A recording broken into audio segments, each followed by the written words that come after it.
4, 4, 2, dudes.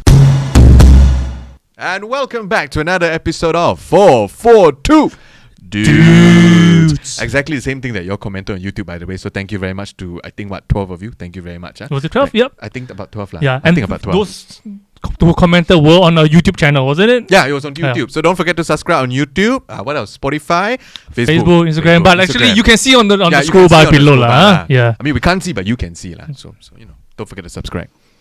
Yep. So before we start, just want to comment on your dressing today, Ben. I mean, because this is a football podcast, right? But you are dressed looking like you're going fishing, right? That's because today is our second episode, so I have to fish for subscriber. So all of you haven't subscribed. Hey, well done, man. We're fishing for subscribers, okay? So don't forget to subscribe. Walao, I'm gonna fish you right now, no? But yes, I think really, we got a lot of things to share, right? Yeah, definitely. And all our segments that we have here today. So what's gonna be our first segment? The first segment is of course called 19 Minutes Off. So there's a lot to share with you guys, so just stay tuned because we will be going straight into it very shortly. And don't forget, 442 Dudes brought to you by CCBTV.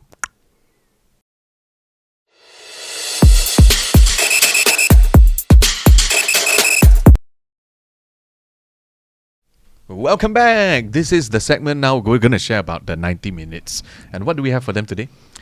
Yes, oh wow, Ben. There's so many things to talk about this week. Where are we going to start, man?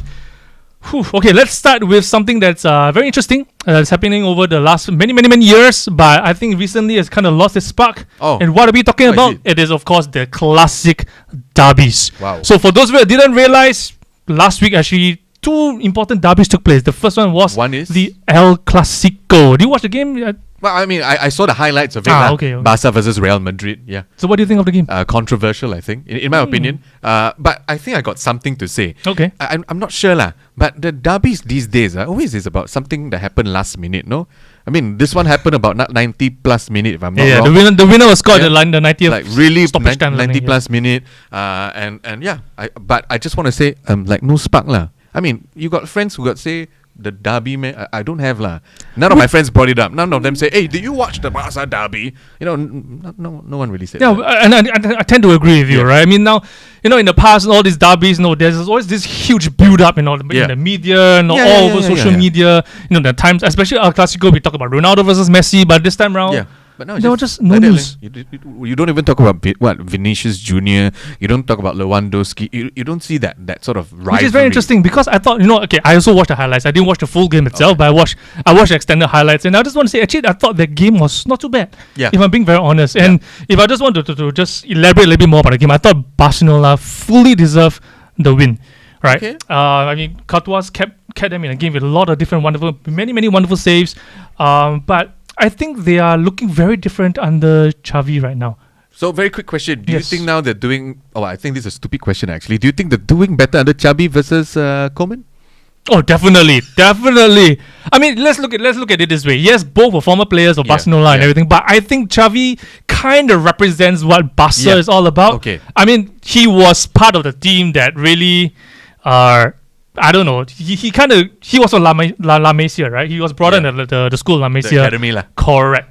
Whereas Koeman was a senior player when he went to Barcelona, so he may not have been integrated into the whole system as well as Xavi or Xabi, whatever you want to pronounce it. Xavi is Xavi, am I right? Xavi, don't know lah. Xavi. Yeah, I mean, you can tell us what's the correct pronunciation. But yeah, I mean, I really think that they are doing really, really well under Xavi. His ideas, his ideology, his strategies is really going down to the players right now. And I just thought, wow, Barcelona is different. They look more confident. And if I just may just add on, they are now 12 points clear at the top of La Liga. Right. So last week you were talking about the dynasty, Arteta's dynasty. Is this going to be Barcelona? Xavi's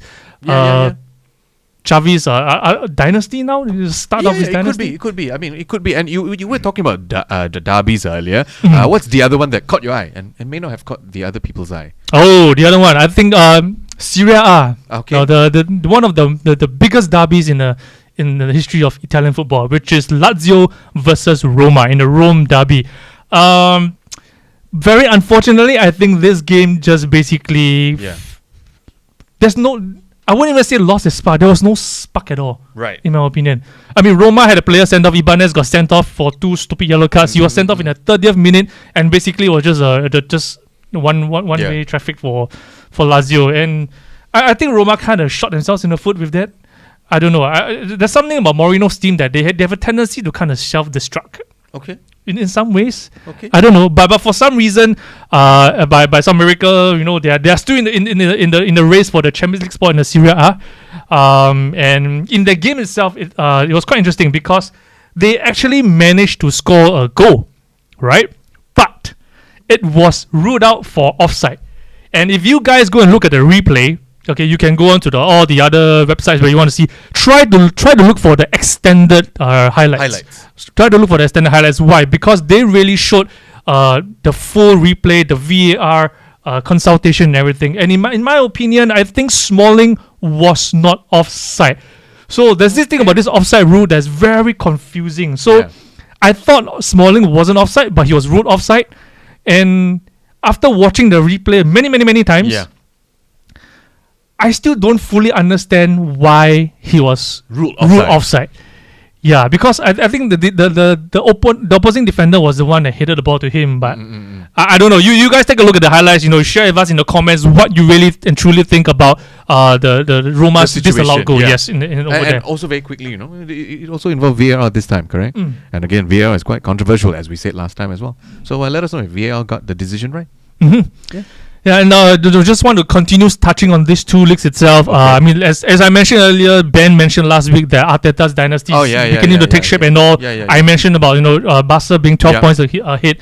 But let's go back to the Serie A again one more time. At the top of the table is none other than Napoli. Yeah. They are, let me just check my stats, 19 points clear at the top. 19 at this stage of the season. I think it's way ahead of the Milans, way ahead of Juventus. Oh, definitely. Lazio is second now, but they are 19 points ahead of Lazio who's in second place. And there's only 11 games to play. And really, I think it's the game to lose, huh? And do you think now? Well, I mean, we saw that last just last podcast. We think that since most of the Champions League teams are coming from the Italy side, do you think it's a comeback for Italy? Oh, I really hope so. I really hope. I mean, back in the 90s, and also the early 2000s. Showing your age, huh? Okay, anyway. Well, it doesn't matter. I'm proud. I grew up watching football in the 90s. I loved the 90s football. For those of you who are around the same age as me, I'm sure you know what I'm talking about. Let's even talk about Lazio itself, right? Let me just talk about the Rome derby. Right. Lazio versus Roma in the past, you had players like the likes of Signori, Mihailovic, you have Mancini, you have Veron, you have Totti, you have Nakata, you have Nesta. Wow. You have what? Who else? Marcangiani. There's so many players. Diego Fusel also played for Roma. Del Vecchio, Montella. I can go on and on and on and on. I mean, that was the 90s football for me. Serie A was really the top of the cream of the crop, man. Really, seriously. But coming back to Napoli itself, 19 points clear at the top of the table. They are on course to win their first Scudetto since 1990. Ooh. And that's a fun fact. The last time Napoli won the Scudetto in 1990, their captain was Diego Armando Maradona. Wow. Just saying the name just now here's something I also want to put out to the listeners out there. But just maybe minutes before we started recording, John came in with a very fun fact about one of the Napoli's star player. Yeah, one of the star player. And he came in very proudly, knowing how to pronounce the damn name. So, John, would you like to share with the listeners which player? They might have an inkling of who it is, but would you like to show it off that you can pronounce that name? Now you put pressure on me, right? You put me on the spot. I don't know how also. Okay. But for those who have been following the Champions League at least, right, you know that Victor Osimhen, right, has been the top of the scoring charts. 150 million now. Very underrated, actually. Everyone's been talking about Haaland, but they actually didn't really talk so much about Osimhen. But the other player that a lot of people are talking about is none other than let me try, Kavica Kvaratskhelia. Can I say that? I think so, lah. Kvaratskhelia, yeah. I actually went to Google, or I went to see the Google Translate. I actually chanced upon the Napoli's YouTube video, and Kavica himself actually pronounced his surname. Wow. So, it should be, his surname should be Kvaratskhelia. I think so. Yes, correct. Well, these two, phenomenal this season. Phenomenal.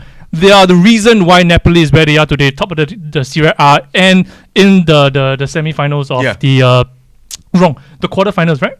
I think they basically the quarterfinals of the the Champions League. Champions League. If I remember reading an article that these two alone, they are involved in 59 of the goals that were being scored in Napoli. Yes, just the two alone. 59 goal contributions between them. Freaking amazing. Bloody amazing. I mean, yeah. So even though derbies they are no longer as mentioned as before, but yeah, we can see these sort of special highlights here and there, whether it's the players, the goals, and something we also want to highlight. Now we talk about the players, the goals, the derbies. Something that's also quite close to most people's heart, I think. Somewhere in the EPL, somewhere in the English League, we want to talk about the very controversial one, the FA Cup. One of the matches, apparently, one of the many send-offs. And in fact, in the 70 plus minutes, all the happenings took place. John, you know what I'm talking about. It's Manchester United versus Fulham. What are your thoughts straight away? You look like you Fulham. have Stupid Fulham. They were leading the game. They were 1-0 up. Right. If not for De Gea, Yeah. Fulham would have been trash United. I'm not even saying I'm saying it out there. Fulham would have trash United. Would be trashing United if not for De Gea. I'm not kidding. John. You heard that from John. I'm not even being biased, but I'm just stating facts. I'm just spitting facts, right? But yeah, everybody knows it. What happened? I think around the 70th minute mark. Sancho got through on goal, and he actually shot against the goal. And Willian, for some reason, Okay. Yeah, got red carded and yeah. And that's what we want to know. I mean, for those of you, if you're a big fan of Man United or you're from the ABU camp, which I've learned it's anything but United, well, let us know what are your thoughts, because that's something we want to know. And do they really deserve the red card? Both of them. That's something we're going to talk about later on. Okay, we have that segment. But those are the matches we have covered. And if you have a match that you think is also noteworthy, let us know also. Yeah, because we only got two pairs of eyes. Yeah. I mean, there were so many things. We had a lot of things. Yeah, we had a lot of things to talk about. Correct. There's so many interesting matches that took place over the last week. But we felt that these were the sound of games that we wanted to really highlight because they were really the biggest talking points. Yeah. I realized not so much the derbies, but I think we should bring back the derbies because we really feel that they kind of lost its spark, and we really, really hope that all these derbies will start to bring guys off the edge of their seats again, get you excited about football one more time. So let us know. How do you feel about the derbies? I mean, whether or not it's your own club, whether it's an English derby or whatever kind of derby, just let us know your thoughts. Subscribe first, of course, and then just share the comments with us, because we want to hear all these, because that way we'll be able to engage and put it in the content, because we don't want it to just be between two of us. Yeah. So our next segment, of course, is something that's going to be very exciting. So, John, what is it going to be? The next segment is none other than our Sixth Sense, where we'll give you our match predictions for the important matches that's coming up this week. That's right. Stay tuned. So stay tuned.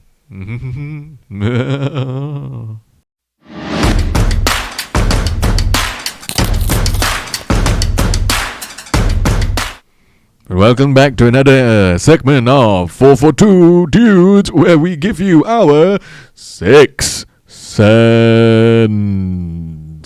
Okay, enough already lah. So what's our Sixth Sense? What's it all going to be? It's going to be on the Euro 2024 qualification matches. That's right. But there's so many games that's going to be happening.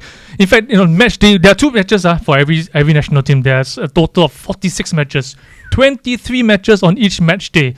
So there are obviously too many things to focus about. So we're just going to focus on some key games which we thought might pique your interest. So for our predictions for this week, there are 7 matches that we are going to be focusing on, and our predictions should be coming up on screen as well. So you can just follow all these predictions on screen.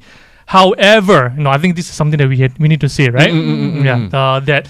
These are just our predictions as for the discussion of this podcast, and we do not actually condone any gambling. Yeah, right. Just entertainment lah. Yes, correct. Right. So now before we go into the predictions itself, the more discussion about the predictions, I think I just wanted to highlight a little bit about the new format for this qualifiers. Okay. Right. I mean, there's a so is it good or bad way?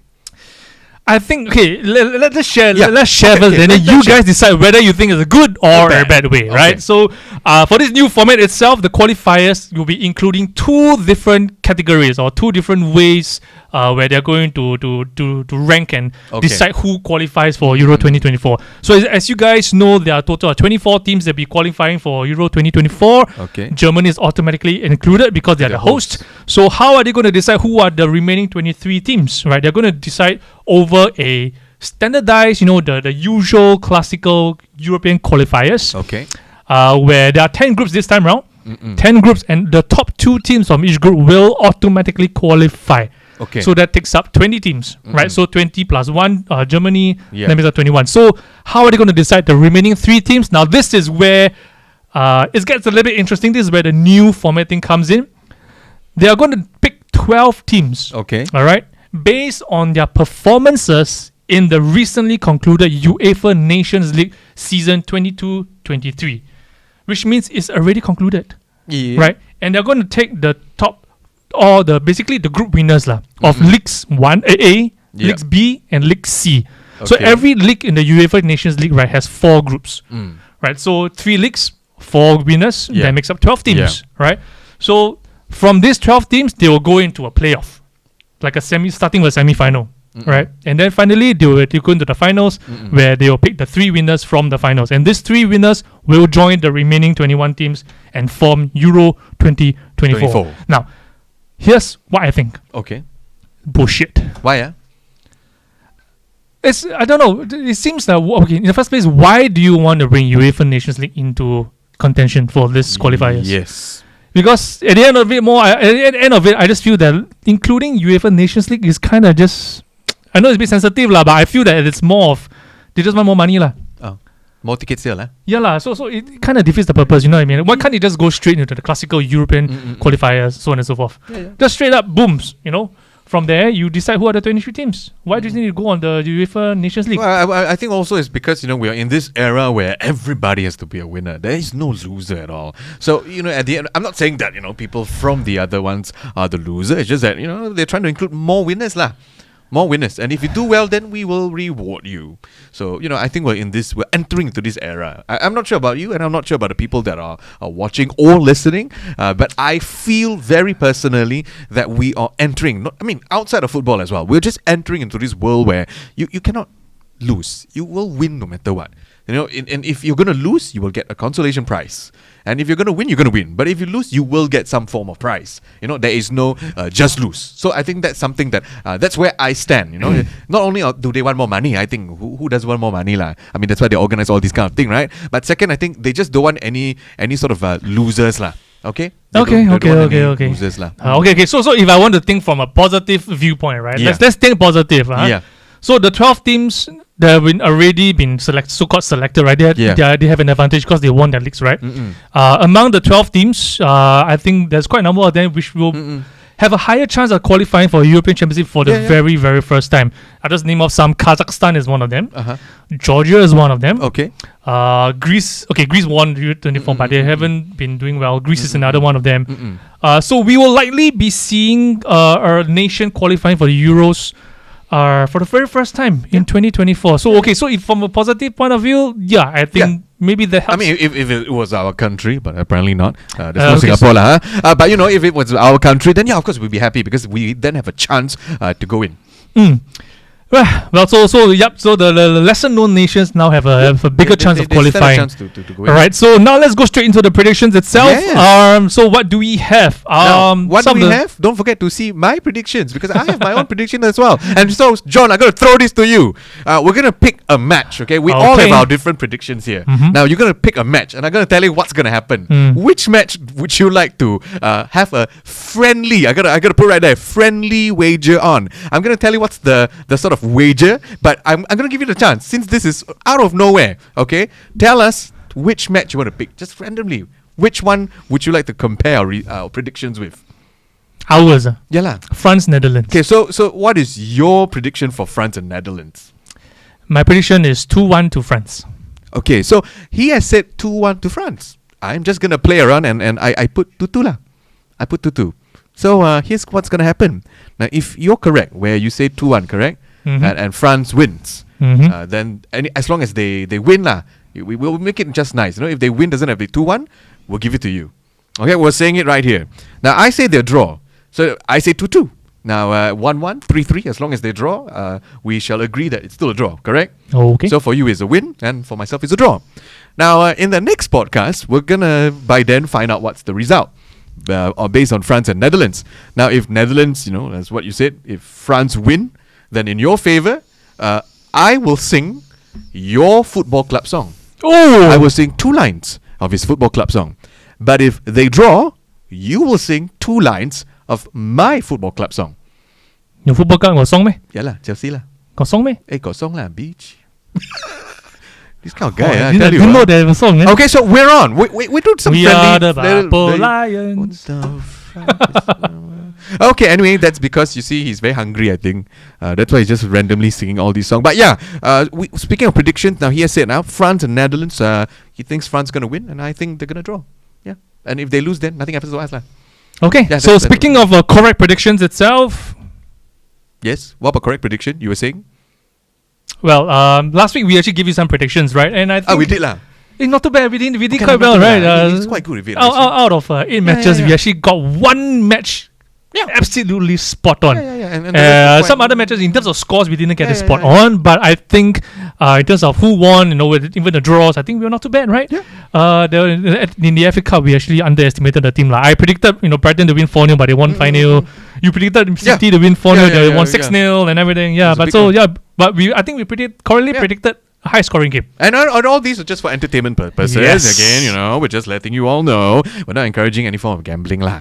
It's just a friendly wager. Okay, the only thing we had was he's gonna sing Chelsea football song, and I'm gonna sing hopefully not You'll Never Walk Alone, that kind of thing. And by now in this episode, they would have already known our club's allegiance anyway. So Well, anyway, so that's our predictions for the upcoming matches this week. There's a Euro 2024 qualifiers, match day 1. Exactly. And don't forget, you can always go on that little Spotify play thingy, just roll a little bit behind to hear the prediction, or you can always go to YouTube to check out that little prediction that's beside our faces as well. So don't forget to just pause right there.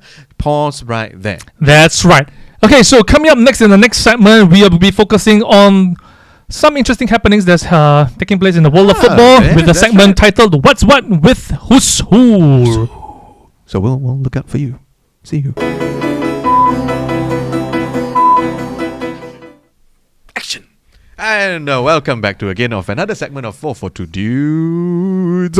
So I was supposed to say dude. Yeah, I was supposed to say lah. Sorry. Yeah lah, musket. Anyway, this is the segment we call What's What and Who's Who. Not bad, not bad. Not bad. Chemistry there. Okay. We got it there. Okay, so for this segment, as again we mentioned earlier, this is to talk about interesting things that's been happening over the last week with regards to the football world. So Ben, what do you have with us for us today? Actually? Again, I think I'm a strong advocate that football it transcends beyond just the field.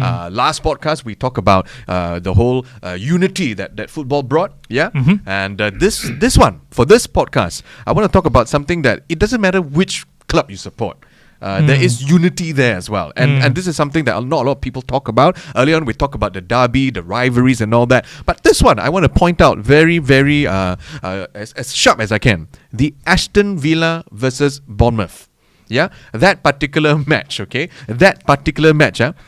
David, why you laugh again lah? Correct. Pronounce correct or not? See, even my iPad cannot tahan. Anyway, so David Brooks, he featured for them, and I thought that was quite good lah. When he came on the pitch, the fans from both sides were just applauding him. And what's so special about this boy? This boy, after what? According to this news that I can see here, after 536 days away from the sport he loved, David Brooks finally made his comeback. And of all the stories through the years, it's about whether like Christian Eriksen about the heart issue and all that, and also fans when they had the heart problem also, I think in one of the matches. So, a few matches in fact. So all these, when we hear about how football unites everyone, it's a very heartwarming lah. It's very, very heartening. And it's funny you mentioned Eriksen because just this week, there's another big news that took place that's very close to the heart. No pun intended. Okay. Lucas actually announced his retirement Lucas or Liverpool fame. He went on to play for Lazio as well. He announced his retirement earlier this week at the age of 36 rather. And it was not because he didn't want to play or he was tired, but rather he was forced to retire because of a heart condition. And it's very sad to hear this kind of news, because I believe no player wants to retire in this manner. But interestingly, Lucas is not the first player to be forced to retire because of a heart condition. So most of you we remember Aguero also was forced to retire. Not just him, but Iker Casillas as well was forced to retire to a heart condition. And growing up, I also remember watching the football game between Bolton and Tottenham where Fabrice Muamba just collapsed in the field. He's thankfully he's still alive today, but he was also forced to retire because of a heart condition, as well as Lilian Thuram.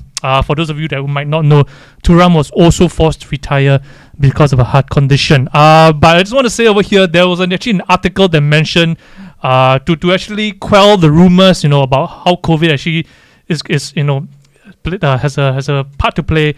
This article by a doctor actually said that players having this condition, right, has nothing to do with COVID, but it's actually due to the increasing number of matches that the players are playing, and also the high intensity they're playing the matches at, right? So that's what's causing all these issues. All right, so that concludes our segment of What's What, Who's Who, where we were really heartened to hear of the unity within football. And also, I'm just glad that the players who were forced to retire because of heart conditions, they can still carry on life as it is, and enjoy their life. Ian Robin, Eric Abidal, I believe, as well. So all these people. Yep, that's right. So that's who's who. So stay tuned for Onions of the Week, and this week's Onions, I think, is going to be very, very contentious. And if you were listening to our previous segment, we also drop a little hint about what it is. So we'll see you for the onion part. See you soon. Yeah. Just gonna find the onion now lah, but yeah, onion part. Huh? What did you say? And welcome back to can make me cry, Onions of the Week. This is the part where we share the onions and also equally known as the unpopular opinions of the week. So John, what is it that I don't know, it's so we want to say it, but I'll just say it loud, since you cannot say, because I'm not afraid to cry. I want to touch on players' attitudes for this week's Onions. Okay. Right? And this is my opinion. You're probably 99% going to agree with me. I think players these days are very, very soft and very, very entitled. Okay. Why do I mean? They are going down at the very, very slightest touch. I touch you only, you fall down. Yeah, and right? cry. And they cry and make noise, complain to the ref and everything, expect them to give them a foul, so on and so forth. Some players come to mind straight away, like Neymar, right? Not Neymar. Zaha also does that. Okay. And also Bruno, but someone's going to kill me for saying that. But Bruno Fernandes. Right, you agree with me, right? Bruno. Right, Bruno, right? Right, comes to mind. So these are the players that come to mind straight away, right? They're going down at the slightest charge. Sometimes they just want, they keep crying out for a foul. Yeah. And in my opinion, I think the referee should be doing this, right? They should stamp out all these behaviors. Okay. And they should give them a mandatory yellow card every time they do that. Similar to how players are given a yellow card straight away for taking off their shirt during celebrations. I think referees should also get a yellow card for crying. All these falls dive and the Olympic dives. The Karens of the football world, right? Neymar, Zaha, and Bruno.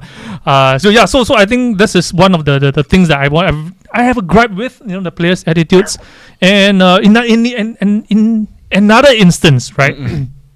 I also want to say that players' attitudes come into play because I think they give up too easily. Similar in the sense that they expect the ref to give a foul, but instead of falling down at the slightest touch, but they just stop playing completely. Okay. And what do I mean by that? I'll just give you two examples that took place this week. Yes. One was in the English Premier League. Okay. All right. Between Leeds and Wolves. Okay. All right. I think Wolves were losing 2-3 at the time.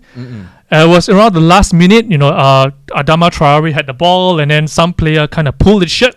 There's a tug of the shirt itself. Yeah. And then he just gave up. He just started, swearing and everything. But Leeds, the referee signal play on. Leeds went on and they scored the fourth goal of the game. And the Wolves was pretty much angry. I think Matthias Nunes got sent off for that as well. But this is what I mean. Like there's referees, or not just referees, but coaches, even from grassroots level, from the academies level, they always tell players this: play to the whistle.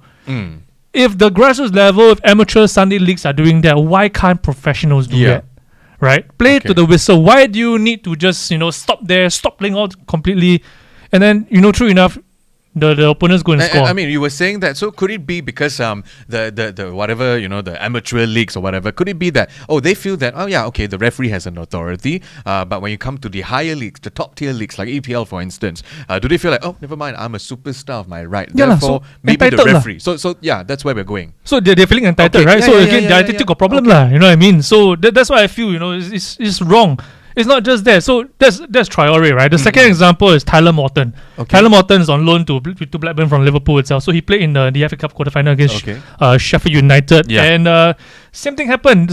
He was trying to shoot a ball from one of the Sheffield United players, accidentally brushed his face, and then he just fell down on the floor, lying out there throughout. Yeah. Sheffield United went on to score. And Sheffield United went through. So in these two instances, it's very crucial. Why? Because in the Wolves-Leeds game, as I mentioned last week, goal difference will likely be playing a very, very crucial role in the relegation battle. Yeah. So every goal counts. Yeah. Right? Leeds went on to score. Now, for the game itself, their goal difference had a +2. If Traore didn't, cry foul, they might have gone on to got an equalizer, or at the very least not concede a second goal. Right, and in the case of Blackburn's game, obviously, if they continued, they might have gone to the extra time. Yeah, and they could have gone on to win the game. They might be going to Wembley for the semi-finals in the FA Cup. So, in these two instances, I feel that players' attitudes actually kind of changed the game a little bit for that game itself, for the match itself. I don't know. What do you think? Well, I mean, at the end of the day, as I've compared earlier, the amateur leagues to the professional leagues. At the end of the day, like what you said, are they self-entitled? Do they feel that their status as a known player, as a celebrity player, as a star player, does that change the way they see the referees? I mean, at the end of the day, is that the attitude that they give? But then we have people, and I've said it last week, I'll say it this week again, I have to say his name, Erling Haaland. We got people like Erling Haaland who is scoring many goals. But apparently, according to a lot of articles, a very polite man. Very polite man. When someone falls down, he tries to help them, be up, opponent or not opponent. He thanks the referee, whether they lose or not, whether City loses or not, but they don't really when he's on the team. But yeah, so I mean, he's a star player. I mean, he's a young star player, but he's not doing what we think people like what you said, Neymar, Bruno Fernandes are doing. So I think at the end of the day, it's the player's attitude. Which then brings me, because we're talking about Manchester now. So I talked about Man City, but let's go on to the red side of Manchester, which is the match of the FA Cup as well. And you talk about attitudes. Now, let's zoom in the attitude of what happened between Manchester United versus Fulham. Now, what are your thoughts? Because you were the one that's saying about the attitudes. You were the one that's saying that they shouldn't cry foul. But in this case, it wasn't just crying foul. It was a lot of things built up in tension that didn't just get one player sent off. It got two players sent off. And I believe manager as well. Yes, that's right. So that's three. Yeah, I mean, this topic, I think, is so contentious. I mean, this is probably the topic of the week if you ask me and everything. And do I agree with all the sending offs? The short answer, yes. Willian, professional foul. Yeah. Off. He accepted it. Yeah, he accepted it. Cool. I think this is where the problem lies. It's not just the players, but sometimes managers also play a role. So Marco Silva was sent off by Chris Kavanagh while he was viewing the footage on the VAR screen. And he was sent off for allegedly, and I say again, he was sent off for allegedly hurling abuse at the ref. And I actually went to see the footage itself. Yeah, the video. He actually walked over, started pointing, and I think probably he probably sweat and everything. Then Chris Kavanagh just straight away gave him a red card, which I really applaud, because I think this is something that referees should also make a stand for themselves. Now, a lot has been said about arrests, but I think in this instance, I want to give the referees credit for doing that. And in the case of Mitrovic, well, what can you say? I don't agree with what he has done. I think none of us condones his behavior, right? You don't touch a referee. I will agree of the emotions. I think it's fine to be angry, but I don't think you have to take it out on the official. He's done his part. Exactly. And your teammate did that foul. Correct. Accept it. Correct. But it's okay to be angry, I think. That's just me. I think it's okay to be angry, but it's not okay for you to put it on the referee. That is true, but so it's not just about him pushing the referee, but it's after even after getting the red card, he still went on berating Chris Kavanagh and right in his face.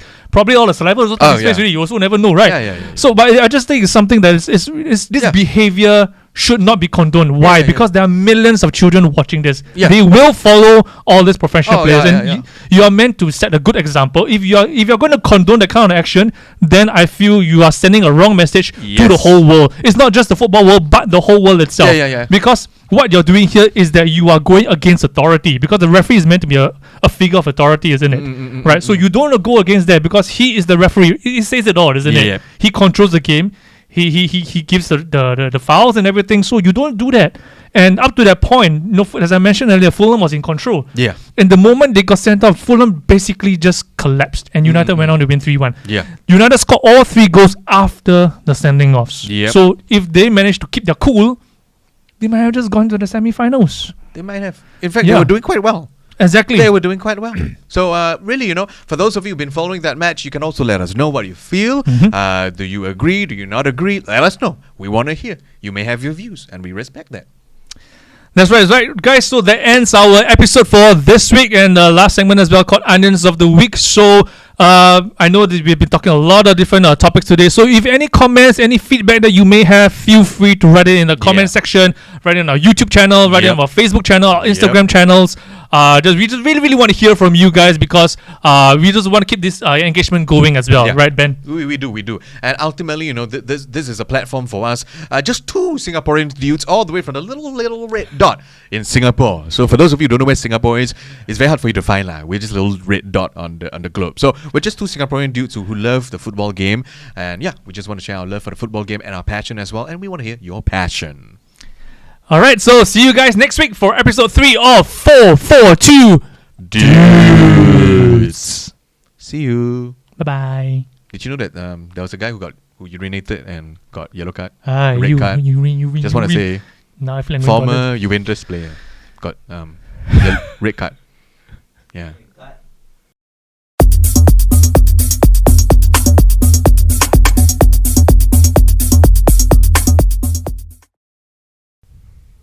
OBS is rolling, we are good to go. And action. Welcome back to another episode of 442. And we are about to say that word, I know. See his mouth. We see his mouth. But let's do it right now. Ladies and gentlemen, it's Dudes. What happened?